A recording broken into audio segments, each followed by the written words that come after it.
कि हाँ बाल्टी वो भी भरते हैं, बट उनकी डेथ हो चुकी है।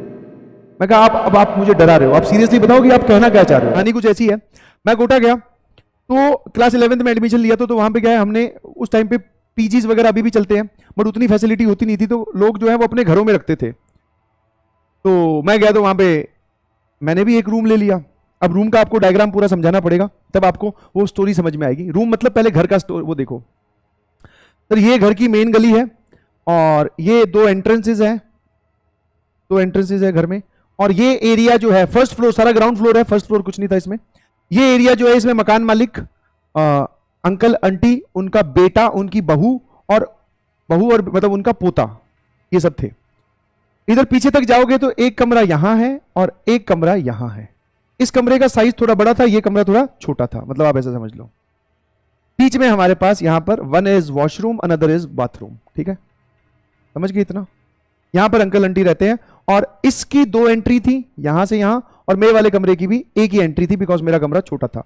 इसमें डबल ऑक्यूपेंसी थी, दो बच्चे रहते थे, दोनों भाई थे, और इसमें मैं सिंगल रहता था, समझ गए। कोइंसिडेंटली ये लोग भी राजस्थान के थे, मैं भी राजस्थान का हूं, और कोटा भी राजस्थान में है, तो ना चाहते हुए भी हमारी इनके साथ बॉन्डिंग हो गई। ऑब्वियसली हो ही जाती है जब जाके रहने लगते हैं। और वहां पे क्या इवनिंग और मॉर्निंग दो शिफ्ट में चलते हैं। ये ड्रॉपर वाले लोग थे तो इनकी क्लासेस जो है वो मॉर्निंग में होती थी, अर्ली मॉर्निंग 6 बजे होगी, 7 बजे क्लासेस लगती थी। और अपना जो 11th वाले थे तो अपनी क्लास शाम को 4 बजे और ऐसे लगती थी। तो जो मॉर्निंग वाले होते हैं वो दिन में पढ़ते हैं, रात को जल्दी सो जाते हैं, सुबह क्लास होती है। और जो इवनिंग वाले होते हैं वो रात तक पढ़ते हैं, सुबह जल्दी लेट उठते हैं, फिर क्लास चले जाते हैं। ये वहां पे कोटा में कल्चर चल रहा है। अब जरा देखना ध्यान से और कहानी समझाता हूं। तो हुआ यूं कि यहीं पे ही स्टडी टेबल लगा रखा था और यहां था कूलर, और ये बेड जो है उसको थोड़ा आप इधर खिसका सकते हो, चल भाई बेड खिसक जा, बिल्कुल सही। बेड यहां खिसका रखा था, ठीक है। अब मैं यहां पे पढ़ रहा था, रात के बजे थे करीबन 2:30, 3, पौने 3 बजे होंगे। तो मुझे जो है ना वो एक बाल्टी में पानी भरने की आवाज आई। हाँ, बाल्टी में पानी भरने की आवाज आई तो मुझे लगा यार इतनी रात को कौन बाल्टी में पानी भर रहा है, कोई उठा होगा, अगर वॉशरूम जाना है तो उसमें बाल्टी भरने की कहां जरूरत है, समझ पा रहे हो, लॉजिक की सी बात है। तो मुझे लगा कि यार ये बहुत तेज पानी, आप इमेजिन कर सकते हो जब हम बाल्टी में पानी डालते हैं तो शुरू में जो पानी गिरता है तो बहुत तेज आवाज करता है, और रात को वैसे घुप सन्नाटा था एकदम। तो मैंने देखा कि यार ये क्या है, बाथरूम में गया कोई नहीं, वॉशरूम में गया वहां भी कोई नहीं, बाल्टी भरने की जो आवाज है वो आ रही है। मगर ये क्या है, गजब हो रहा है। फिर मैंने सुबह उठा, ध्यान सुनना, सुबह उठा तो मैंने इन दोनों लोगों से पूछा कि हाँ भाई क्या आप लोगों ने रात को बाल्टी भरी थी क्या? बोले नहीं हमने तो नहीं भरी। मैं कहा तुम लोग रात को उठे थे क्या? बोले सर हमने तो नहीं उठे, मतलब बोले भाई मैं तो नहीं उठा। मैं कहा ठीक है भाई। तो सुबह ये दोनों चले गए, फिर शाम को मैं अपनी कोचिंग चला गया। फिर रात को मैस वैस से खाना आके वापस बैठ के हमने फिर से खाना खाया, मतलब बैठ के खाना वाना खाया। फिर मेरी पढ़ने की बारी आई और ये लोग सो गए। फिर रात को फिर वही टाइम होता है, 3, सवा 3 बजते हैं। आपने पुराना वो जो टाइम सुन रखा है कि भूत 12 बजे आते हैं, वो टाइम अब पुराना हो चुका है। वो हमारे टाइम पे भूत 12 बजे आते थे। आजकल जो लेटेस्ट टाइम है जब पैरानॉर्मल एक्टिविटीज होती हैं तो वो टाइम होता है 3 से लेके 3:30 बजे के बीच का। 3:15 is the peak, 3 to 3:30, 3:15 is the peak. अब टाइम हुआ था 3:07 या 8 मिनट। इतने में फिर मुझे बकेट भरने की बहुत तेज आवाज सुनाई दी। मैंने कहा यार ये कल भी हुआ, आज भी हुआ, ये हो क्या रहा है, और ये बाल्टी भर कौन रहा है, ये नहीं समझ में आ रहा। तो ये सिलसिला उस रात को भी चला। उस रात को मुझे थोड़ा अजीब लगा, डर तो नहीं, डर नहीं, अजीब लगा कि हाँ भाई कुछ गड़बड़ है, ये बाल्टी भर कौन रहा है ना। तो फिर सो गए। अब इनके साथ मैंने पूरा डिस्कशन किया ध्यान से। मैंने कहा देखो भाई तुम लोगों की सुबह क्लास जल्दी होती है, मैं समझ सकता हूँ, बट प्लीज मेरे लिए आप एक बार जागिए। और ये जो समस्या है ना, रात को फिर टाइम डिस्टर्ब होता है ना, सोच रहे हैं उसके बारे में, ये सब ख्याल भी आ रहे हैं भूतों के। तो मैंने कहा टाइम वेस्ट होता है, पढ़ नहीं पाते, फिर सोना पड़ता है, क्या फायदा है। तो एक दिन तुम रुक जाओ, देख लेते हैं मिलकर, पूरा घर भर ढूंढ लेंगे कि क्या समस्या है। और एक बार तुम लोग भी प्रूफ हो जाओगे तो जाके आंटी को भी बोल देंगे कि भाई ऐसा ऐसा कुछ गड़बड़ है। कि आंटी तक जाके पहले ही क्लेम क्यों करें कि आप तो नहीं कहीं बाल्टी भर रहे हो। तो उन्होंने बोला ठीक है। तो अब की बार जिस दिन हम टेस्टिंग कर रहे थे, उस टेस्टिंग में ये लोग भी जागे, बोले ठीक है हम भी जाग जाएंगे। मैंने ठीक है बिंदास, कोई दिक्कत नहीं है। वही अपने अपने रूम में बैठ के पढ़ रहे थे। जैसे ही बाल्टी भरने की आवाज आई, मैं फिर इनके रूम में भाग के गया। मैंने कहा देखो आवाज आ रही है।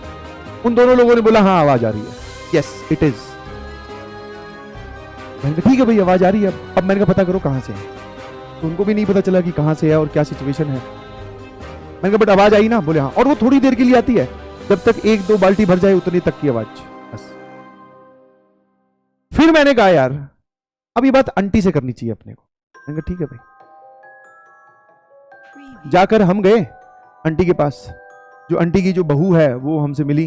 उन्होंने बोला कि ऐसे, उनको बोला कि हाँ ऐसी ऐसी बातें हैं। तो आंटी और उनकी बहू वो घर पे थी, और छोटा जो उनका बेटा है वो।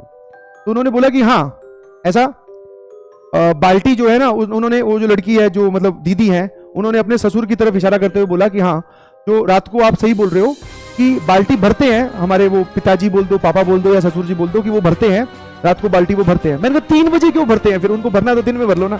बोले 3 बजे क्या है, वो रात को पानी आता है, तो उनकी पुरानी आदत है।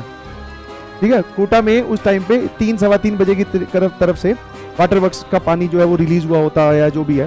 तो जब पानी आए ना, पुराने लोगों की आदत रहती है कि वो जो पहले टंकी में पहले मौजूद है वो पानी वो एक्सट्रैक्ट कर लो, ताकि नया पानी आए तो हम उतना यूटिलाइज कर लें। तो उन्होंने बोला कि वो भरते हैं रात को 3 सवा 3 बजे, उसी तरफ उसी टाइम पे पानी आता है, इसलिए वो भर लेते हैं। मैंने कहा ठीक है, ऑल थिंग्स सॉर्टेड। मैंने कहा ठीक है, ऐसे परेशान हो रहे थे, हाँ चीयर्स करके हम तो चल पड़े। समझ में आया? हाँ, मैं और वो लड़के ऐसे ही परेशान हो रहे, कैसी बात कर, है ना, ऐसी बहम है, ये है वो है। चले गए जी अपने अपने घर। कुछ 2-4 दिन, 10 दिन, 20 दिन बीते। फिर किराया देने की बारी आती है। अब ध्यान सुनिएगा प्लीज, दिस इज सीरियस। अब तक तो मजाक चल रही थी। किराया देने की बारी आई, मैं फिर से घर में गया। मैंने कहा लो आंटी, ये इस महीने का किराया जब दे रहे थे तो ऑब्वियसली वो आंटी और वो सब जो लोग थे वो बहुत ही एकदम फैमिलियर थे। हम लोग भी ज्यादा इनसे इंटरफेयर नहीं करते, तो ये भी हमसे ज्यादा इंटरफेयर नहीं करते थे, किराया टाइम पे थे। मैंने तो जब किराया देने गया तो मैंने चोरी छुपे वो इंसान को देखना चाहा। मैं यार ये कौन है वो जो 3 बजे रात को बाल्टी बोल रहे, मतलब अंकल कितने डेडिकेटेड हैं। तो मैंने वो अंदर देखने की कोशिश की, मुझे नहीं दिखाई दिए। आंटी ने बोला कि हाँ बेटा बैठो, मैं चेंज ला के देती हूँ, या जो भी वो एक डायरी में नोट करती थी पेन से, नीचे बेटा तू ही लिख दे, ठीक है, कि हाँ इस महीने का किराया हो गया, कि वो तेरा मतलब वो भैया आएंगे वो पूछते हैं किस किसने किराया दे दिया। तो वो सब डायरी लेने अंदर गई हुई थी। तो मैंने देखा कि वहां पे मुझे अंकल नहीं दिखाई दे रहे हैं। एक दीवार पे अंकल की फोटो टंगी हुई है और उस पर माला लगी हुई है। एक दीवार पे अंकल की फोटो टंगी हुई है और उस पर माला लगी हुई है। जो तुम्हारी अभी हालत है वो हालत मेरी थी।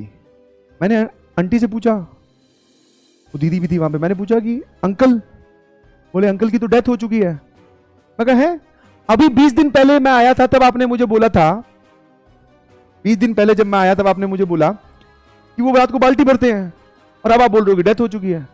उन्होंने फिर बोला कि हाँ बाल्टी वो भी भरते हैं बट उनकी डेथ हो चुकी है। मैं कहा अब आप मुझे डरा रहे हो, आप सीरियसली बताओ कि आप कहना क्या चाह रहे हो, कि डेथ होगी पानी भरते हैं कि क्या है। उन्होंने बोला डेथ हो गई है बट वो पानी अभी भी भरते हैं। दैट मीन्स कि वहां पर कोई था ऐसा इंसान, वही अंकल जो रात को 3 बजे टूटी चला के बाल्टियां भर देते थे भैया, पानी का प्रॉपर यूटिलाइजेशन के लिए। फिर बस इतनी सी बात हुई। अब उनको क्या बोलता, सबको पता है रिएक्शन क्या होगा। मैं तो भागा भैया वहां से। मैं बाहर आया, उन दोनों लड़कों के घर आने की वेट की, बाहर ही चला गया था, मैस वैस में घूमने ही चला गया, घर नहीं जाऊंगा। उन दोनों लड़कों की वेट की। वो लड़के जब आए तब उनको बोला कि भैया ऐसा है, देखो ये स्टोरी मैं वेरीफाई करा चुका हूं, तुम्हें ज्यादा वेरीफाई करना तो कराओ। अब मैं तो इस घर में आज रात के लिए रुकूंगा, बिकॉज ये सामान पैक करने में लगता है टाइम। अपने जा रहे हैं, सबके दोस्त बन जाते हैं, किसी भी दोस्त के घर पे एक बार सामान रख देंगे, उसकी आंटी या अंकल से बात करके उनको पैसे देकर फिर खुद का घर ढूंढ लेंगे। यहाँ पर जो है वो कोई ना कोई है और वो बाल्टियां भर रहा है, हमें यहां से निकल जाना चाहिए। अगर गलती से हमारी बाल्टी उसके हाथ लगी तो हमारी बाल्टी ना भर दे। ऑल्दो अंकल शरीफ है, वो हमें कुछ नहीं कह रहे हैं, बट ही इज प्रेजेंट। भैया अपने तो उसके अगले दिन ही गोली हो गए। ठीक है, अब देख लो तुम्हारे सामने है सारी सिचुएशन। एनकाउंटर हुआ नहीं हुआ, आपने जो फील किया सब मैंने आपको बता दिया।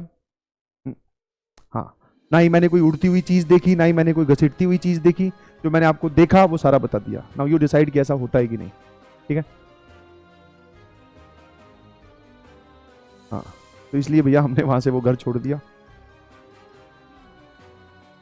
हनुमान चालीसा का उच्चारण बहुत तेजी से। ठीक है।